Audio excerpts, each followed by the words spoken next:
खबरों में आगे बढ़ेंगे। इस वक्त एक और ब्रेकिंग न्यूज है। बड़ी खबर ये कि जम्मू कश्मीर में दहशत फैलाने के लिए आईएसआई नया प्लान कर रहा है। अब चैटिंग ऐप का इस्तेमाल कर रहा है आईएसआई। फेक प्रोफाइल से फैलाया जा रहा है प्रोपेगेंडा। सूत्रों के हवाले से यह हमें बड़ी खबर मिली है। मारे गए आतंकियों के भड़काऊ बयान का भी इस्तेमाल किया जा रहा है।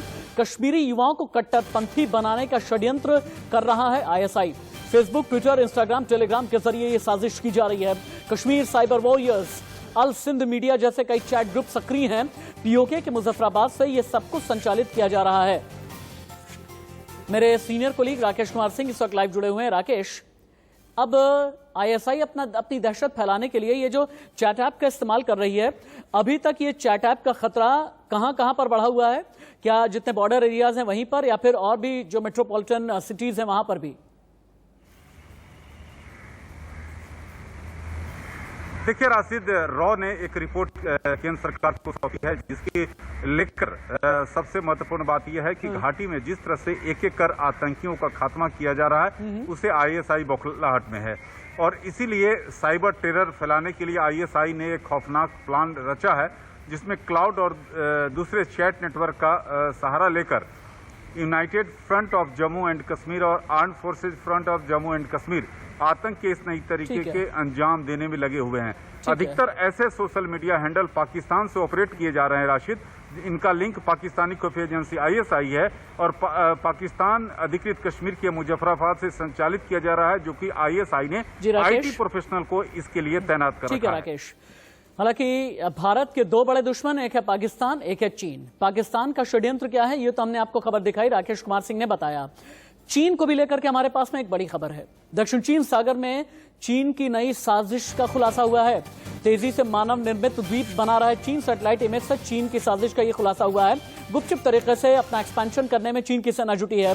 दक्षिण चीन सागर में लगातार चीन अपनी ताकत बढ़ा रहा है। आप ये देखें कि चीन किस तरह से अपने वेस्टर्न कमांड को भी एक्टिवेट किए हुए है। दक्षिणी चीन सागर में भी अपना वर्चस्व और अपना प्रभुत्व बढ़ाने की कोशिश में है चाइना। लेकिन यह नागरी गुंसा एयरबेस के आसपास कंस्ट्रक्शन सपोर्ट साइट है और कितनी तेजी के साथ में अपना एयर एक्सपेंशन कर रहा है चीन। सैटेलाइट इमेज से चीन की साजिश का यह खुलासा हुआ है और हम आपको बहुत माइन्यूट डिटेल दिखा रहे हैं, बहुत ही कैटेगोरिकली ये दिखाने की कोशिश कर रहे हैं कि किस तरह से बंकर का निर्माण किया गया है, किस तरह से एयरक्राफ्ट शेल्टर बनाए गए हैं।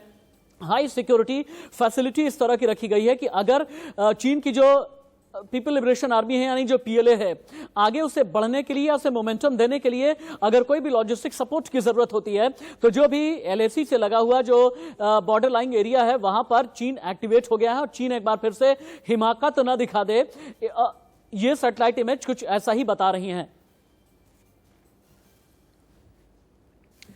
एनटीलिया केस से जुड़ी एक बड़ी खबर है। पूर्व एनकाउंटर स्पेशलिस्ट प्रदीप शर्मा पर एनआईए ने शिकंजा कस दिया है। एनआईए ने प्रदीप शर्मा को हिरासत में ले लिया। प्रदीप शर्मा से एनआईए की पूछताछ जारी है। एनटीलिया केस में सचिन वाजे की मदद का आरोप है। पिछले काफी वक्त से एनआईए के रडार पर थे प्रदीप शर्मा मुंबई के जाने माने एनकाउंटर कॉप कहे जाते हैं। एनकाउंटर स्पेशलिस्ट प्रदीप शर्मा से पूछताछ जारी है। एनआईए ये पूछताछ कर रही है। एनटीलिया केस में सचिन वाजे की मदद करने का आरोप है। एनटीलिया केस बढ़ता चला जा रहा है और सचिन वाजे के गुरु के तौर पर प्रदीप शर्मा को जाना जाता है। अब आपको हम इंफोग्राफिक स्टूडियो में लेकर के चलते हैं, जहां पर इन्वेस्टिगेशन करेंगे कि प्रदीप शर्मा पर आखिरकार शिकंजा कसा क्यों गया है। प्रदीप शर्मा को सचिन वाजे करीबी माना जाता है। एंटीलिया केस में मुख्य आरोपी सचिन वाजे जेल में है। प्रदीप शर्मा पर सचिन वाजे की मदद करने का आरोप है। पिछले काफी समय से प्रदीप शर्मा एनआईए के रडार पर है। अब प्रदीप शर्मा के खिलाफ एनआईए के पास सबूत हैं। एंटीलिया केस में एनआईए ने सवाल जवाब भी किया है प्रदीप शर्मा से। प्रदीप शर्मा से पूछताछ में आगे भी चल करके और कई बड़े खुलासे हो सकते हैं। और प्रदीप शर्मा के बारे में यह कहा जाता है कि सचिन वाजे का गुरु प्रदीप शर्मा, और प्रदीप शर्मा से एनआईए एक एक चीज, छोटी बड़ी चीज, चाहे मनसुख हिरेन मर्डर केस हो, चाहे एंटीलिया केस हो, या फिर वसूली कांड, या फिर सचिन वाजे एंगल, या फिर विनायक शिंदे का एंगल, हर एक छोटी बड़ी माइन्यूट डिटेल निकालने की कोशिश एनआईए की तरफ से की जा रही है। सीधे हम श्वेता वर्मा का रुख कर लेते हैं। श्वेता वर्मा, एनआईए इन्वेस्टिगेशन में प्रदीप शर्मा ने अभी तक क्या क्या उगला है, और जो भी उगला है एंटीलिया केस से किस तरह तार जुड़े हैं, सचिन वाजे कनेक्शंस कितने सामने आए हैं प्रदीप शर्मा के? जी बिल्कुल राशिद, देखिए एंटीलिया केस से जुड़े बहुत बड़े खुलासे इस वक्त हो रहे हैं। आपको घटनाक्रम के हिसाब से समझाना चाहेंगे। आज तड़के की सुबह 6:30 बजे ही एनआईए की team central reserve police force लेकर पहुंच गई अंधेरी स्थित जहां पे प्रदीप शर्मा का घर है। वहां पे हैवी डिप्लॉयमेंट के साथ अंदर रेड की गई जो कि तकरीबन 4 घंटे चली। वहां से कुछ इलेक्ट्रॉनिक एविडेंस बरामद हुए हैं जिसमें लैपटॉप है, जरूरी दस्तावेज है और एक प्रिंटर बरामद हुआ है।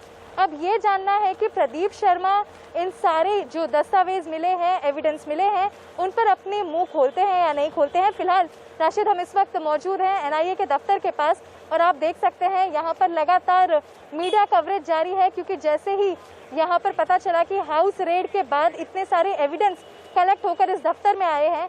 दरअसल एनआईए की 7 सदस्य की टीम अंधेरी पहुंची और साथ में एक भारी मात्रा में सीआरपीएफ के लोग भी मौजूद थे, जिसके बाद वहां से एविडेंस कलेक्ट करके लाया गया है। बात करें प्रदीप शर्मा की, देखिए प्रदीप शर्मा जाने जाते हैं एनकाउंटर स्पेशलिस्ट के तौर पर। अब उनसे पूछताछ जारी है। आपको बता दें, जब अप्रैल का महीना चल रहा था, जब ये पूरी इन्वेस्टिगेशन जोर पर थी कि किस तरीके से एंटीलिया बॉम्ब केस हुआ है, मनसुख हिरेन की मौत हुई है, उसके टाइम पे बहुत ही ज्यादा मतलब सेवरल आवर्स तक ये इन्वेस्टिगेशन चलती रही, जिसमें प्रदीप शर्मा का नाम कई बार आया। लेकिन अब प्रदीप शर्मा का नाम इसलिए ज्यादा तेज हो रहा है, अब प्रदीप शर्मा पे शिकंजा इसलिए ज्यादा कस रहा है राशिद, क्योंकि जो उनके 2 श्वेता, बहुत शुक्रिया आपका। श्वेता, बहुत शुक्रिया आपका इस तमाम जानकारी के लिए। आगे इन्वेस्टिगेशन आपकी जैसी भी रहती है, दोबारा हम आपके साथ में कनेक्ट होंगे। लेकिन अभी की एक और जो बड़ी खबर है वो ये कि लगातार तीसरे दिन कोरोना के केस बढ़े हैं। 24 घंटे में देश में 67,208 नए केस आए हैं। एक दिन में 2,230 लोगों की मौत हुई है। 24 घंटे में 1,03,000 से ज्यादा संक्रमित ठीक भी हुए हैं। बढ़े हम इसलिए कह रहे हैं क्योंकि 2 दिन पहले यानी परसों, जो गुजरा हुआ परसों है, उसमें लगभग 59,000 के आसपास केस थे। कल 62,000 के करीब रहे, लेकिन अब ये केस 67,208 हो गए हैं पिछले 24 घंटे में। तो अगर 24 घंटे में केसेस बढ़ रहे हैं तो इसका मतलब यह है कि आपको सावधानी अभी भी बरतनी है, किसी भी तरह की लापरवाही ना करें। ये कोरोना की खबर थी, लेकिन इस वक्त की चौंकाने वाली खबर है। मुंबई में वैक्सीन घोटाले पर एक्शन लिया गया है। म्युनिसिपल कमिश्नर सुरेश ककानी ने 48 घंटे में जांच रिपोर्ट मांग ली है। 390 लोगों को फर्जी वैक्सीन लगाने का आरोप है और कई लोग आए जो सोसाइटी के अंदर आकर के ये कहा कि हम नानावटी हॉस्पिटल के लोग हैं। 390 लोगों का वैक्सीनेशन और वैक्सीन का किसी भी तरह का कोई असर नहीं। ये देखिए, ये वही सोसाइटी है जो तस्वीरों में अभी हम आपको दिखा रहे हैं।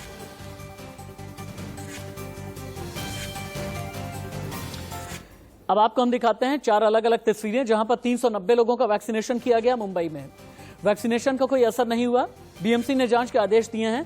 फर्जीवाड़ा किसके शय पर किया गया, क्योंकि कई लोग ऐसे जिन्होंने कहा कि हम नानावटी हॉस्पिटल से आए हैं वैक्सीनेशन के लिए।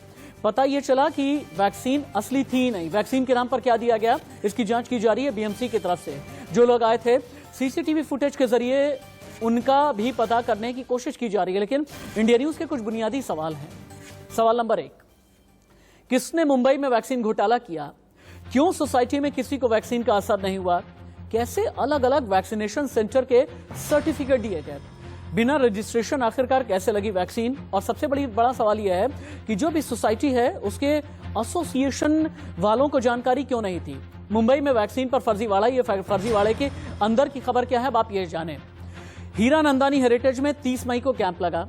अलग तारीख, अलग अस्पताल के सर्टिफिकेट दिए गए। नानावटी जैसे बड़े अस्पताल के नाम पर सर्टिफिकेट मिला। हीरानंदानी हेरिटेज सोसाइटी में कैंप के लिए किसी भी तरह का कॉन्ट्रैक्ट नहीं था। एसोसिएशन के लोगों से भी जानकारी हासिल की जा रही है। महाराष्ट्र के कैबिनेट मंत्री असलम शेख ने कहा कि कांदीवली सोसाइटी में जो हुआ उसकी जांच की जानी चाहिए। कह रहा था कि ये जो प्लानिंग और इम्प्लीमेंटेशन केंद्र सरकार का एकदम फेलियर है। उन्होंने आरटीपीसीआर का भी अपने हाथ में रखा और वैक्सीनेशन देने का भी प्रोग्राम उन्होंने अपने हाथ में रखा, और आज उठा सुठा जिसको भी उन्होंने डायरेक्ट वैक्सीनेशन देने का काम किया, राज्य सरकार को कॉन्फिडेंस में नहीं लिया, और जो किस तरीके से उसके सर्टिफिकेट्स बनना चाहिए उसके बारे में कुछ सही तरीके से नहीं हुई। लेकिन जो घटने के बारे में आप बता रहे हैं कांदीवली के, आज ही हमने महानगर पालिका के आयुक्त को कहा है कि पूरी तरीके से उसकी छानबीन करे, छानबीन करके 15 दिन के अंदर जो है उसका अहवाल हमारे सामने पेश करें। और इन सभी खबरों के साथ में देश में ग्रीन फंगस ने भी दस्तक दे दी है। एमपी के शहर इंदौर में ग्रीन फंगस का पहला मरीज मिला है। मरीज के फेफड़ों की जांच में ये ग्रीन फंगस मिला। मरीज को इलाज के लिए मुंबई में शिफ्ट किया गया है। यह अभी का ताजा अपडेट है। 90 दिन के इलाज के बाद ये लक्षण दिखे हैं। ग्रीन फंगस यानी पहले ब्लैक फंगस, व्हाइट फंगस, अब ग्रीन फंगस का भी ये केस आया है। एमपी की औद्योगिक राजधानी इंदौर को कहा जाता है। इंदौर में ये ग्रीन फंगस का केस सामने आया है। अब आपको मेडिको रिसर्च रूम में लेकर के चलेंगे ताकि आप जान सकें कि ग्रीन फंगस क्या है, इसका खतरा क्या है, आपकी जिंदगी के लिए, आपके काम की खबर। एस्परजिलस फंगस को ही आम भाषा में बोलते हैं ग्रीन फंगस। एस्परजिलस कई तरह के होते हैं। ये शरीर पर काली, नीली, हरी, पीली या फिर भूरे रंग की देखी जाती है। एस्परजिलस फंगल संक्रमण भी फेफड़ों को प्रभावित कर सकता है। इसमें लंग्स में पस भर जाता है जो इस बीमारी के जोखिम को और भी ज्यादा बढ़ा देता है।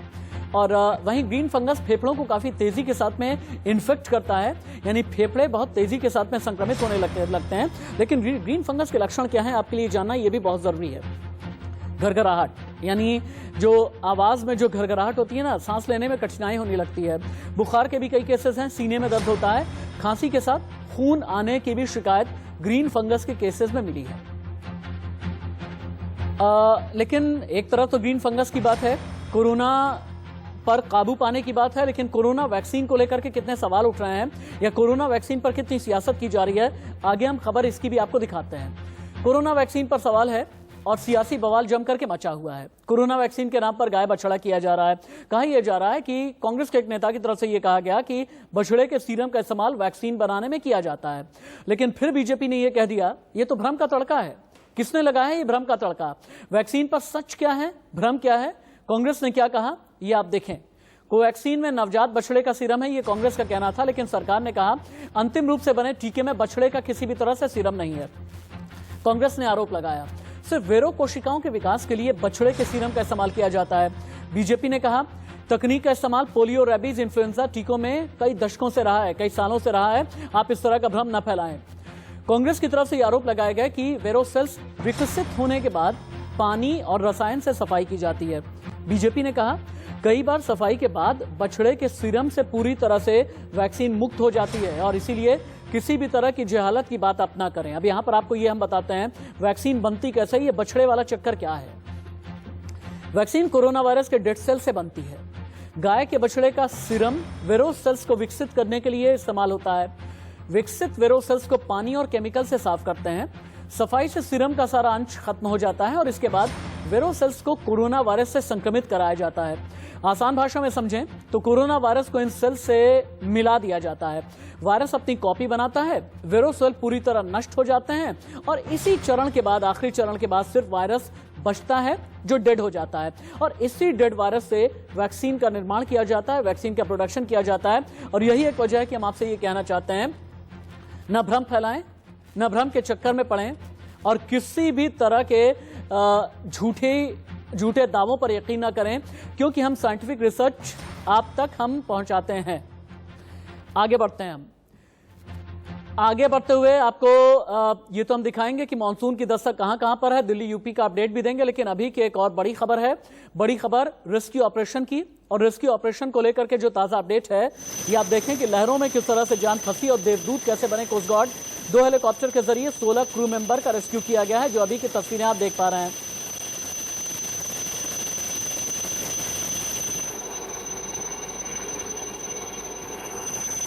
खराब मौसम, समुद्री लहरों में फंसे कार्गो शिप एमवी मंगलम के 16 मेंबर्स के रेस्क्यू ऑपरेशन की तस्वीरें आप देख पा रहे हैं। तस्वीरों में आप देख सकते हैं कि कैसे मुंबई के जाबाज कोस्टल गार्ड और 2 हेलीकॉप्टर ने कार्गो शिप एमवी मंगलम के क्रू मेंबर्स की जान बचाई।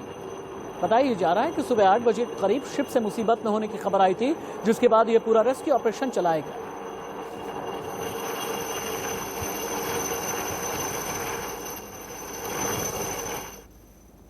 और यहां रुकेंगे एक छोटे से ब्रेक के लिए, कहीं मत जाइएगा, बस थोड़े से इंतजार के बाद खबरें जारी हैं।